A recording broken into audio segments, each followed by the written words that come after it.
Cool. No, cool. Thank you. Thank you again for coming to talk to us. I think from the time I met you, Adi, I've wanted to have a conversation with you, and I'm so happy you honored the invitation for us to have a chat today. So cool. Without further ado, just maybe a brief explanation of who you are and what you currently do within this tech space or metaverse, Web3, AR, VR space. Awesome. Thank you. And yeah, thank you for having me. So my name is Adi Stephan. Currently at the Boiler Room, working as, and I've got a very fancy title, Chief Learning and Innovation Officer. And Mm, I think just to give you a little bit about a little bit of history about myself, mhm. I actually didn't start off in the tech space, would you believe? My Sure. career started off in human resources. I hold three HR degrees, and I sort of by accident got into the training space, as it always happens, and then again by accident into the technology space. I was quite fortunate in my previous life. I worked at IBM, and way back when, and I think we're going to start talking metaverse just now. I was involved in Second Life, Okay. which at that point in time was absolutely amazing. And I think IBM was way ahead of its time then. But unfortunately, I think the software was there, the platform was there, but the hardware was absolutely slagging. Where when you did something in Second Life, you waited for ages for your avatar to carry out a Mm, task to do something. So I've been in the learning technology space literally for the last, and I'm thinking now probably about 25 years. okay. I was one of the people who still got a CD delivered with e-learning on, and they still delivered it when the Yeah, driver came and dropped off the CD. yeah. I was part of the generation when we had the first LMS. And yeah, in that technology space, I also got into the virtual reality part fairly early, where we had a situation where you had Google Cardboard and you needed to take your phone, and then Mm, you could see half the carpet while you were playing an experience. And if I think back now, those experiences were really lame.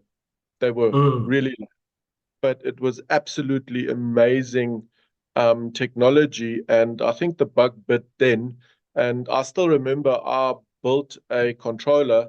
I took it wasn't a PlayStation, it was one of those no-name brand controllers that mhm. I literally butchered and I got working with my phone at that stage. It was an HTC phone, Oh, wow. to actually have input on the phone that you could walk a character in the experience. And that was absolutely amazing, even though you could still see half the carpet through your Google Cardboard.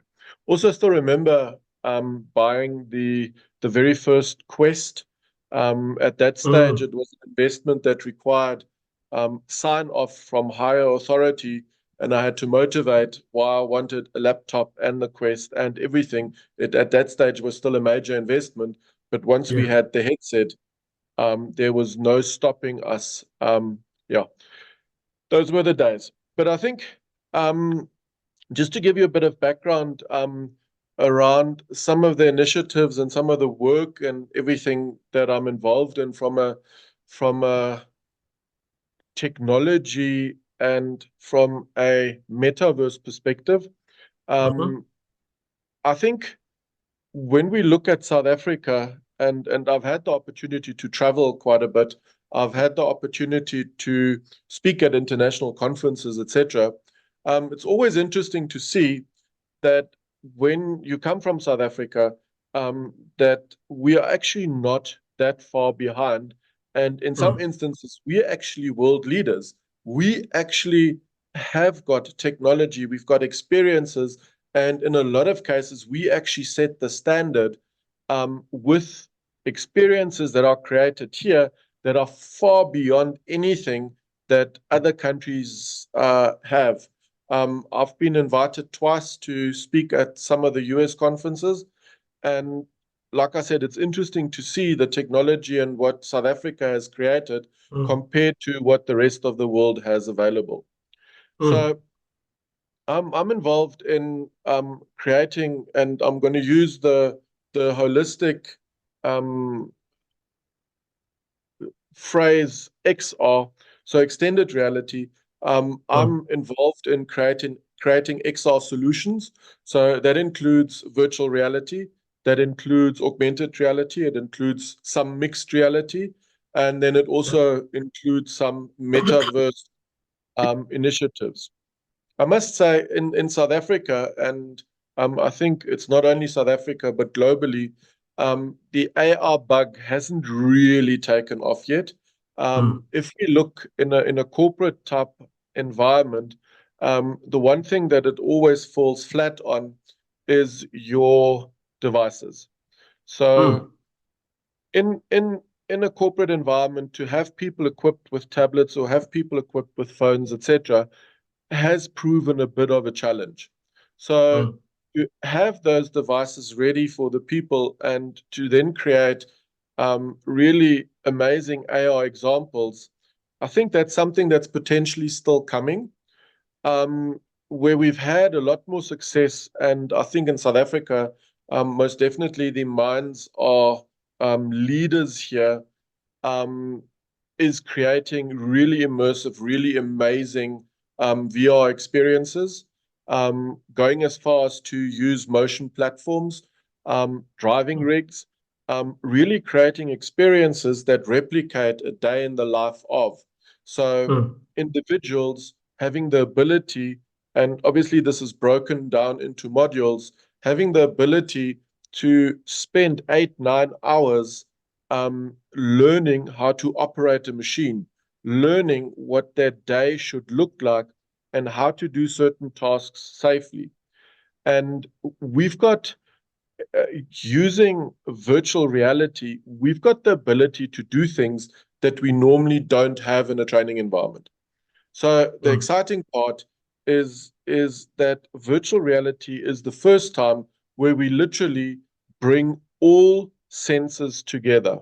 Okay. mm, And I always had to say in the past, well, not actually all the senses, but having spoken at a conference last week, Saturday, mhm, and preparing for the conference, I actually realized that the last part that was missing was the smell. mm. And when I was researching for this, I actually found out that we now have the ability to create the smell as well. The smell. So I can now say we are literally engaging with all the senses Mm. when we do virtual reality experience, and this includes smell as well. Do you think So we'll ever get to taste? you see, that's the next one, which is an interesting one because I was thinking, I had a discussion a while back when I was at one of the conferences with the global team of KFCs, Mm, and they at that stage were working on a VR experience, how to cook one of the Colonel's secret chicken recipes. yeah. And it was very interesting. And I was thinking about that when I was preparing last weekend, where what you can do now is I can go and train um, in any space, anywhere. I can train somebody how to make a burger, and they would be Mm. able to, because we've got the smell now, they would be able to smell it as well. Yeah, I yeah. just think one of the things that would be really, really horrific is you get to make your burger, you get to smell the burger, but there's Mm. absolutely nothing to eat. You're probably going to leave that training station ravenously hungry and wanting to Yeah, have something to eat. But yeah, smell is sure. something now. Taste, I think, is, I don't know how we would replicate that, but it's probably something that somebody is working on. It's working on, And yeah, sure. we've got, I mean, you get the full body suits now, where we've got the touch is covered, Mm, hearing, viewing. I mean, the new headsets that are coming out have got incredible resolution. If you look at the new mm, Quest 3, the pass through that you've got when the cameras come on, if you compare that to what the 2 could do, it's absolutely amazing where technology is going and how fast this is changing. And mm, these type of technologies we can now take and apply to any type of learning environment, in the corporate space. So, and I always think about this, and if you look at there are companies. So the guys, I think they're sitting in France, Christophe and the team from Body Swaps, they've got the training from a soft skills perspective. I mean, they've really got that sorted where you can do assertiveness, sexual Mm. harassment, all those courses. They've got them. You can go and do one of these courses in virtual reality where they're bringing in AI characters where it feels as real as it can get. I've thought about situations and or types of training that you cannot do, and Mm. I've only come up with actually one range of training that doesn't lend itself to the use of virtual reality, and that is if you need to get software or any type of computer application across. It's just Mm. not Okay. lending itself for that. Anything else, whether or not you're driving, flying, boating, submarining, Mm. operating, painting, grinding, doesn't make a difference. We literally can use the virtual reality um, as a delivery mechanism for that training. And what we've seen now, what works very, very well is Mhm. to use, and it was a buzzword a couple of years ago, and I'm sort of predicting this will be a buzzword again, blended learning. In the past, we Mm. used blended learning, and then everybody went, oh, yeah, that's e learning and classroom. I'm going to go Mm. blended learning, and that's going to be e learning and XR. We're using e learning, combining this with a XR component, so either VR, metaverse, MR, or one of the other delivery methods, and combining that in such a way that you're using the e-learning to get a lot of the basis covered, the theory waxed, and then using your XR component to actually get the person to experience the learning.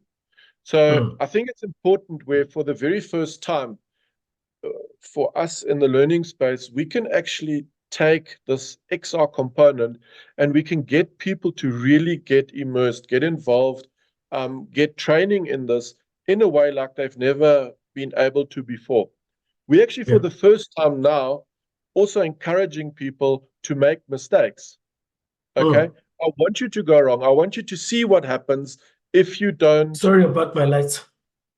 Ah, there we go. Yeah. So I want you to go and make a mistake in virtual reality or in AR, etc., where I Mm. can then show you what will happen if you actually do this in real life. And I've Mm. got the ability to create scenarios in a way that we cannot do in real life. So think of a brake failure. You can't Mm. do that for real on a machine. Think about an Mm. engine fire. You can't do that. Think about a very expensive, complicated machine that produces, um, I don't know, a food or any type of um, can produce anything. I mean, are you really going to now go and break that machine for somebody to go and do fault finding on it? No. Mm. What we can do in VR, we've got the ability to break this and with that, then allow the individual to try and repair it. And if he goes wrong and we want him to go wrong, he can see that, oh, pushing this button or tweaking here, changing that didn't fix the machine. So he's Sure. actually learning. People are learning from making mistakes. That's And awesome. I think if we look at the various components that we've got available in the XR space, I think the most prevalent one is virtual reality. Okay. Mm. Uh, we've got a number of corporates across all sectors here in South Africa that are using a virtual reality. There is a couple of corporates that are almost, I would want to say, exclusive to the VR delivery method. And if I'm Mm-hmm. talking virtual reality, I think I sort of need to specify a little bit more. I'm not only talking headset. Headset is Yeah. one way of doing virtual reality. You've got the WebGL interfaces where I can have something running on a laptop or on a phone, etc. Yeah. If we look at augmented reality, that's not something that's that widespread. And then I would say your mixed reality, because of the way that the headsets were set up previously, it was very difficult to do anything mixed reality. However, the Quest 3, and if you start looking now at your Meta Ray-Ban collaboration, I had that on Mm. my list for Christmas, and my wife said no. Um, I wanted one of those sunglasses. I see they've now got Yeah. MR capabilities as well. And with those glasses, we are now entering a completely new phase of MR possibilities, with the glasses Mm. recognizing things, with the glasses interacting with the real world and Mm. providing you feedback, looking out for you, giving you information. It creates a whole new perspective of what we can do from a learning space. Sure. Um, Looking at the metaverse, I think it has been something that has taken up very, very slowly. I Mm-hmm. think metaverse and all things XR got quite a injection from COVID, excuse the pun. Um, we we ended up getting an absolute boost in all those technologies because of COVID. Mm. Um, I think it has given us the opportunity, and it has sort of brought these technologies to the forefront. And in the past, where we struggled to get people online into a Zoom meeting, all of a sudden Mm. that was no longer a problem. In the Yeah. past, where we had the ability to travel to site and go and have a look at what the site looks like, oh, let's do the induction, let's get everybody, and we'll quickly drive there. When Yeah. COVID was here, this was no longer possible. So, what did we have to do? Okay, why don't we create the site as a digital twin, and we all do our induction sitting behind our PCs wherever we are at home? And Mm. then somebody went and said, okay, this actually looks quite cool. Why don't we now create the following? And I think that's why COVID has been a positive Yeah. factor in XR and the technologies to actually give that a little bit of a boost Yeah. um, over the last years. I think Sure. the and you asked the question earlier around the metaverse. Now, Mm-hmm. I think the metaverse is a very, very interesting concept. And if you look at the history, like I said, I was involved in Second Life way back when.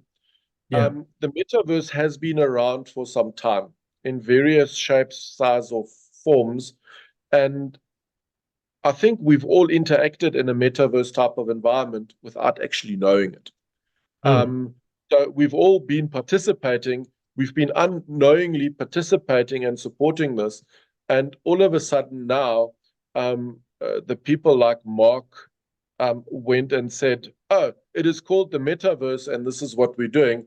Oh, well, guess Mm. what? We've actually been working in it and playing in it mostly for a much longer time already.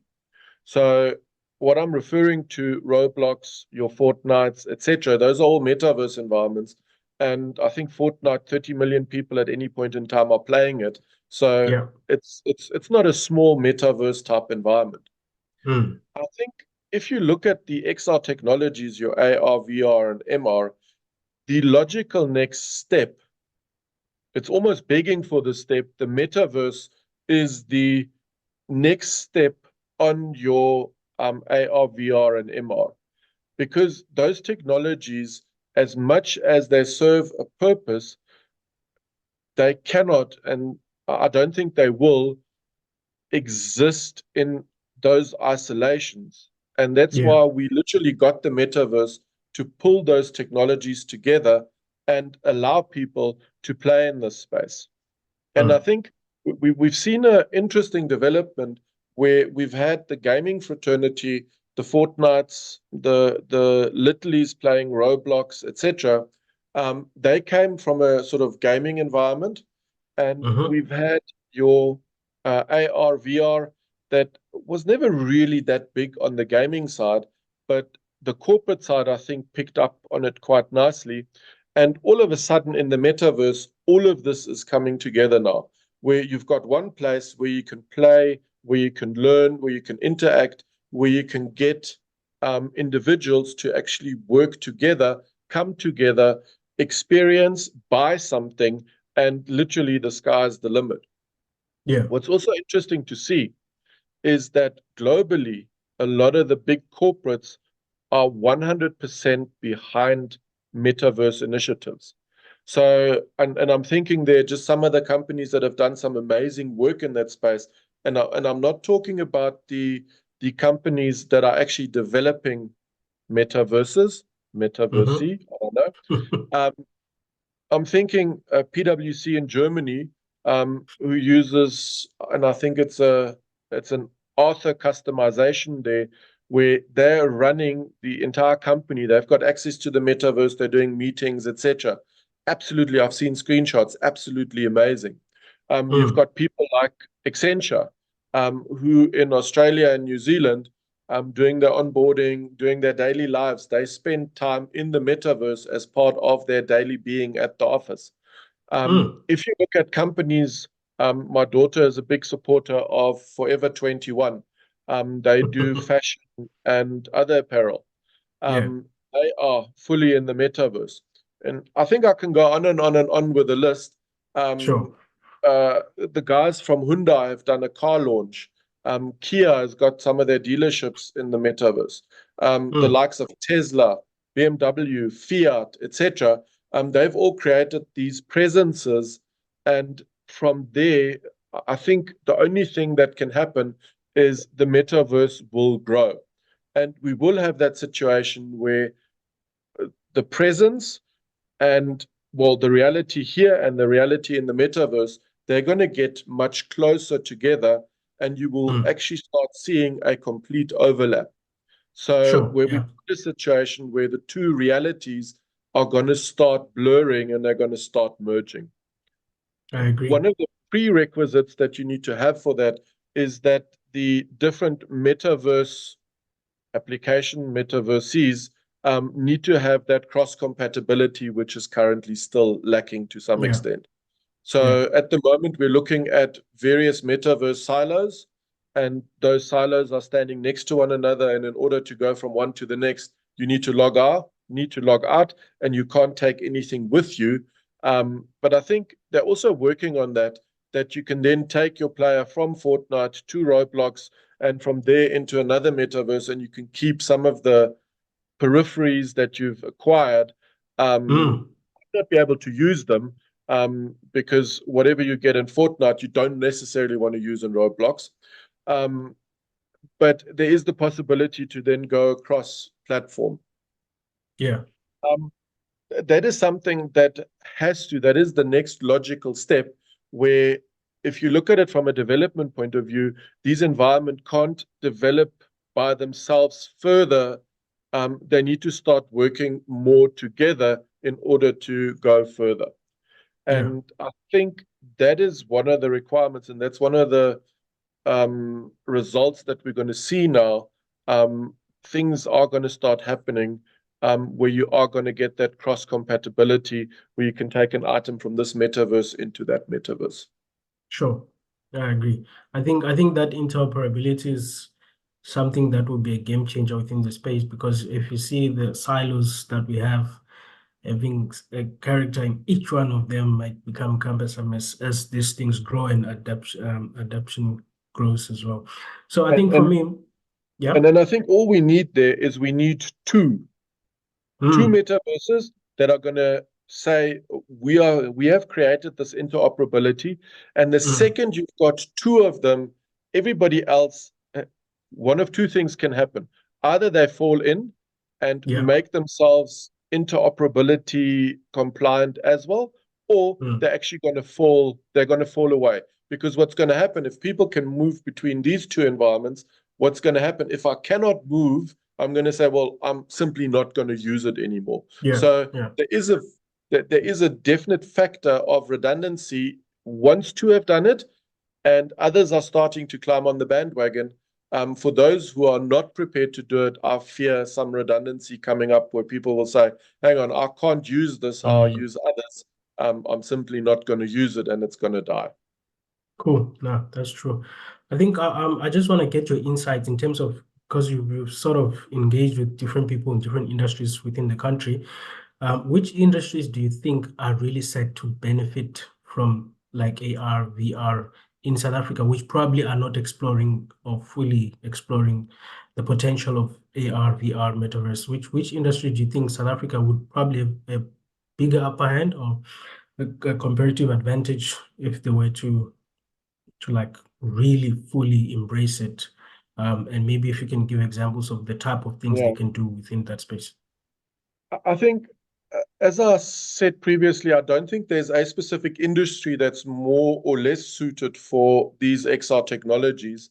Having Mhm. said that, though, I think there are, in the South African context, some industries that are further ahead than others. And within those industries, there are individual players who have really pushed this to the limit, where other players are still lacking. And I Mm, think that the one, if we go and say, okay, well, the industries who are probably the furthest ahead in South Africa is definitely the mining space. the mining There are space. some pioneers that are driving this. You're looking at the likes of Anglo, you're looking at the likes of Zabanya here. Having said that, I think there's opportunity for fellow miners to say, okay, we haven't used this technology yet, but let's look at it and actually see how we can deploy this in our environment. And in the process, potentially in the mining industry, it comes down to being able to save lives because Mm, I'm trained, I can do this better, I'm safer, etc. I think heavy industry as well, where you've got people doing, will lend itself nicely to XR. But that doesn't mean that we need to exclude all the other industries. So there are definitely really amazing use cases to be had in the financial services space, on the insurance side. All those can be beautifully trained using a virtual reality or augmented reality experience where we would be able to create customer interactions, we would be able to create scenarios that the individual can play through, and by playing that scenario, actually learning along the process. mm, Like I said, the one area, software and any applications that we will need to do with our standard traditional methods, but everything else, customer interactions, assertiveness, leadership training, employee wellness. So mm, one of the applications that we've developed is for a company called Zolas VR. They do meditation. So, mm. doing meditation in virtual reality. So, employee wellness, Yeah. you've had a stressful meeting or you've come stressed from home. I don't know, had a fight with your wife. You rock up at Mm, work and you take it out on the individuals. No, you rock up at work, you see, oh, it's not okay, let me do something. And then there is that whole wellness component. Mean, we're very strict. If you look at the mining space, we're very strict with these checklists. Is a vehicle ready to be operated? So we walk mm, along the side of the vehicle, we check the tires are there, the lights are working, and everything. The one thing that we don't do that people checklist.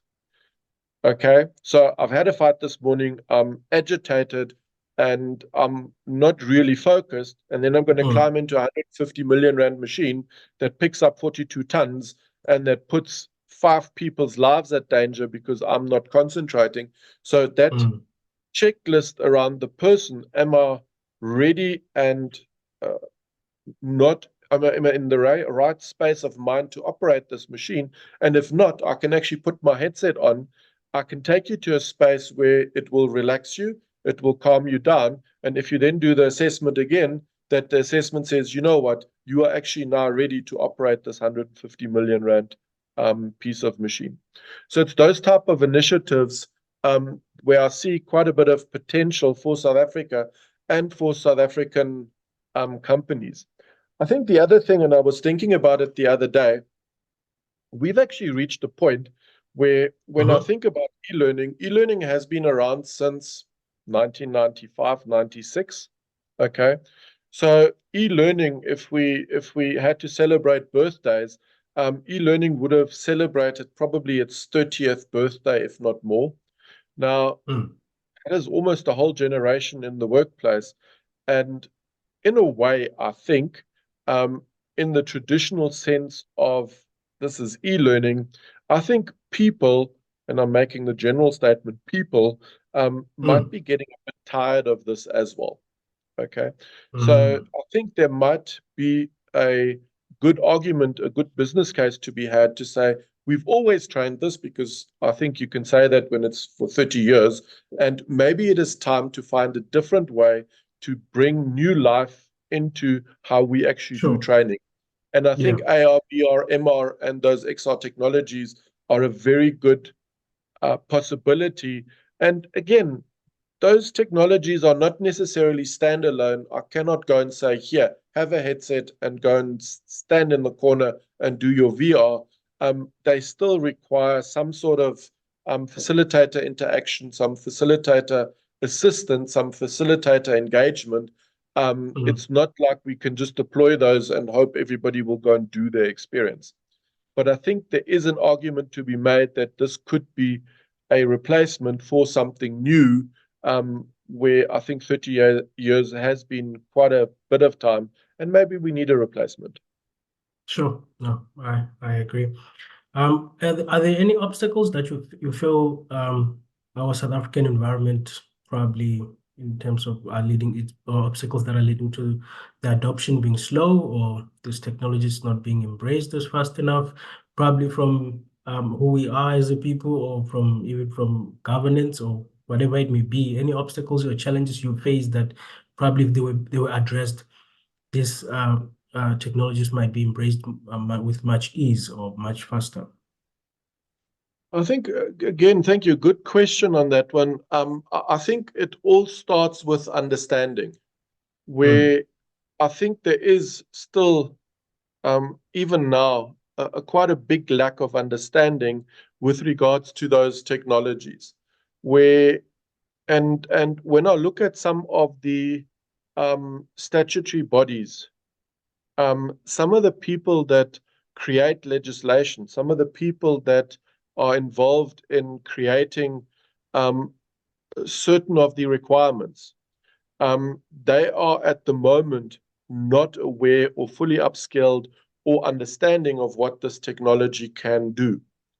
And because of that, if I don't know, I'm immediately, I think, almost an opposer to this technology. Where this falls flat is where certain people, because they don't know, are opposing this. And if they just had taken a bit of time to understand the technology, to understand the outcomes, to understand how it works, etc., then we might have a different picture and we might actually have these people as sponsors of the technology mm, instead of rather hampering the inclusion and creating of these type of experiences. So I think one of the definite factors is the sponsorship and the individuals that would be the supporters of this technology, where they at the moment, because of not understanding, are really not helping.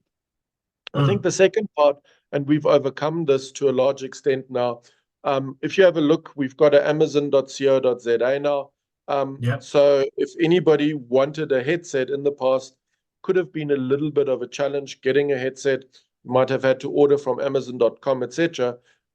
That's getting a bit easier now. There's a number of suppliers out there, companies like XR Works, that stock a range of headsets that you can buy. I think one of the things, and it hasn't really been a big issue, but as much as we find cell phone shops, after I've dropped my cell phone, I can get the screen repaired. At the Mm, moment, if you break a headset, it's still going to be a little bit of a search to find mm, somebody that can actually repair a headset for you. In a lot of instances, it's then more a case of replace than actually repair, mm.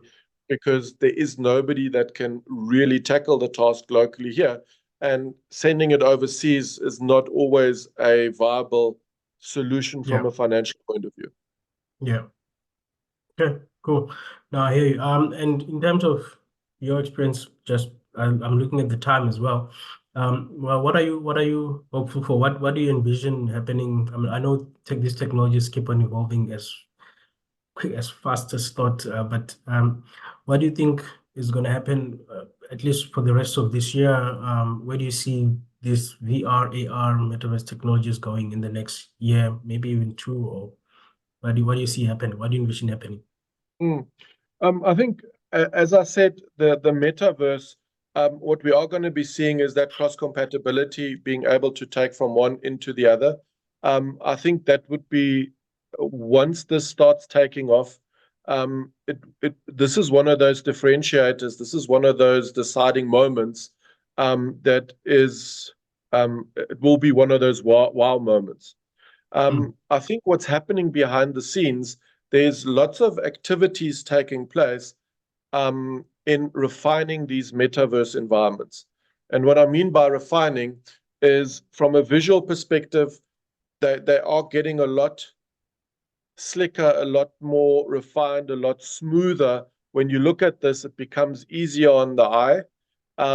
So the graphics are definitely improving and they will mm, continue to improve.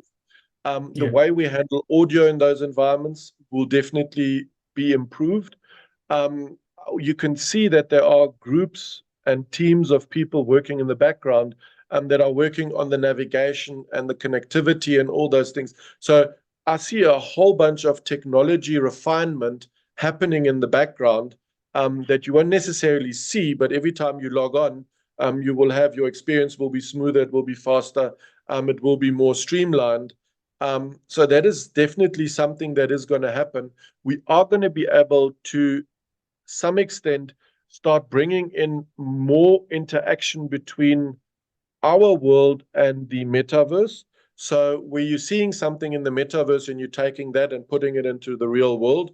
So scanning, for example, I've seen that now the other day, being able to scan a QR code with your phone in the metaverse and then getting something in the real world.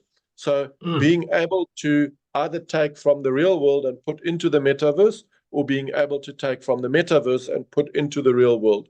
And that then mm, also talks to these two worlds coming closer and creating that overlap where it then becomes difficult to distinguish between what's real here and what's real in the metaverse that will be totally blurred. yes, So I think we will also see more people uptake on this. And I think all in all, it's exciting times that we're living in. I'm absolutely loving this space because every time you turn around, either here or in the metaverse, you see something new, you see something exciting. What is going to happen, and there are some major drives, both locally and globally, is to start looking at how are we going to play, work, learn, and do all the things we want to do in these spaces. What laws, what regulations are we going to apply? Because at the moment, this is a space that is fairly unregulated. yeah, So if you are corporate, you need to have some regulations in place. So what do you do? And the space is not immune to things going wrong. So what if mm, my avatar strikes out and hits your avatar? Okay. mm, Am I going to get dismissed?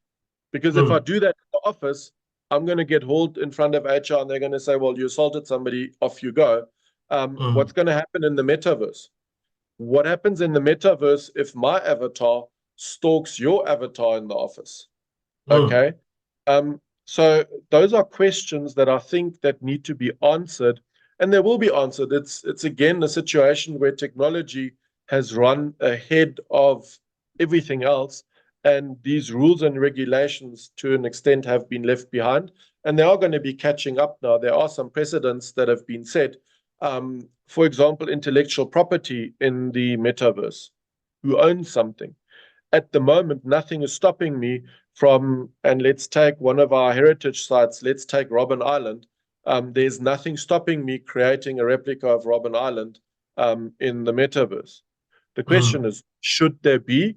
Or if I take any other type of um, intellectually property protected um, whatever on the world here, and I replicate that in the metaverse, what rules, what regulations do apply?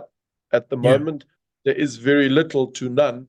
And I think one of the things that is happening at the moment, there is a drive for regulating. And if I say regulating, it is more creating the frameworks, creating the laws, creating rules that spell out what is going to happen if something goes wrong. And that is to an extent lacking. And I was discussing this with somebody the other day, and I don't know. And that person actually said, would we not maybe have a cyber law or a cyber rule that all countries subscribe to, that then governs, for example, all things metaverse are ruled by the cyber law, that if my avatar gropes your avatar or I stalk you, then there is a cyber law that says this is the punishment that will be dished out, or this is how it will be handled. Yeah, cool. Thank you so much again for availing yourself for this conversation, Adi. I really enjoyed it. Very insightful. I Thank you hope so much. those who watch it will be enlightened with some of the nuggets you I hope dropped so. in If this. there are questions, you know where to get hold of me. Sure, definitely. I'm gonna share this on YouTube, and I think if Okay. there's engagements, they probably, if people have questions, they'll drop it below the video, and we can engage with them 100%. from that platform. But now, thank you so much again for availing yourself, and all No, the only a best pleasure. with. If you need any help, etc., Yeah, just shout. I mean, you've got all my details. definitely. I'm happy to assist in any way I can. I think Much appreciated. I am, and I think it comes through as well. I'm fairly passionate about the space. I think it's an absolutely awesome space that we're in. So yeah, I literally enjoy what I do in this space, and I think it's always cool to see when people see this for the first time, and you're in the metaverse, and I can sneak up behind you and put a big shark next to you, and people turn Yeah, around and go, ah. It's yeah, it's yeah, yeah. technology that we can use and that we can effectively use.